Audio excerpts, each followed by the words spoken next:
In the 44th over of the recent ODI against Bangladesh, Dhoni left the ground for some reason and Kohli seemed really eager to take up the wicket-keeping duties, almost as if he can't wait for Dhoni to leave cricket. I think it's in a way symbolic. It's the handing over of the gloves. Yeah. And now that you've picked up this Dhoni leaving, I think we need to enlarge this into a larger conversation and a topic. I do feel that Dhoni needs to ease himself out and give the reins over to Virat even in the ODIs. I'm not saying this because we lost.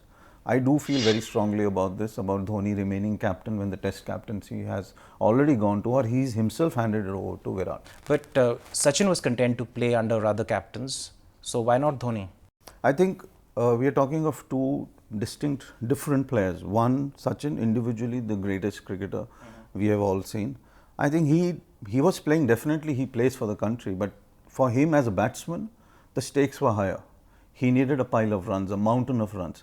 For Dhoni, once he got the captaincy and the winning streak started, leave the test matches, take the ODIs and the T20s, he's done what a captain should have always done. So you're saying that Sachin was focused on individual glory and Dhoni is more of a team player?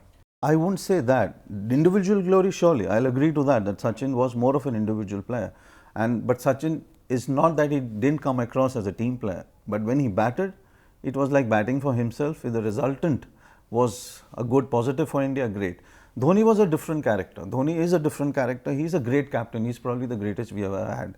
Now, if that captaincy is having some flaws or there are some chinks, I don't think he should remain and get those chinks enlarged and be there for critical, some kind of... I think you're right, because the edges are showing. I mean, he's got physical in the last match and he's been talking about players which earlier he never did. Listen, he's already done 260 plus ODIs.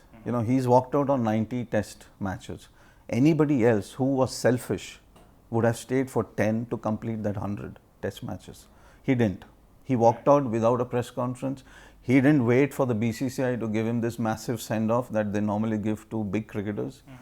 So I think what happened in that particular match against Bangladesh, where I won't even say it was a soft elbow. I mean, that was something that you see in English Premier Leagues where defenders do it to... Shoulder push. A shoulder push. Yeah. That was out of character. He has never ever done anything which is physical. For Dhoni to show aggression against a bowler while he's doing a run, that was out of character. Agreed. Another thing which I wanted to really ask you about is that it appears that in the Indian team there are camps, and now the players seem to be going after Kohli and not really giving Dhoni the respect he expects. That must also be sort of hurting him. Listen, it was an empire. He was the emperor. Now the empire's got cut. Half of it has gone to Virat, half of it has come to Dhoni. The team and its lobbies are all natural in our sport, even in world sport. And I think Dhoni is going to feel the heat. So before anything happens or the BCCI comes in, or even, the criticism starts and, I agree. I think Dhoni will quietly go into the night because that's been his character in general. I just wish he does it the way he did it in the test matches. He just came back from the ground and he said, I have retired from the game. I have huge respect for the man. I think every Indian worth their cricketing salt has huge respect for Dhoni for all the victories that he's got us. ODI, T20, test matches. Absolutely. And I think he should walk away very silently. He should walk away knowing that he has done the best he could ever have done for this country.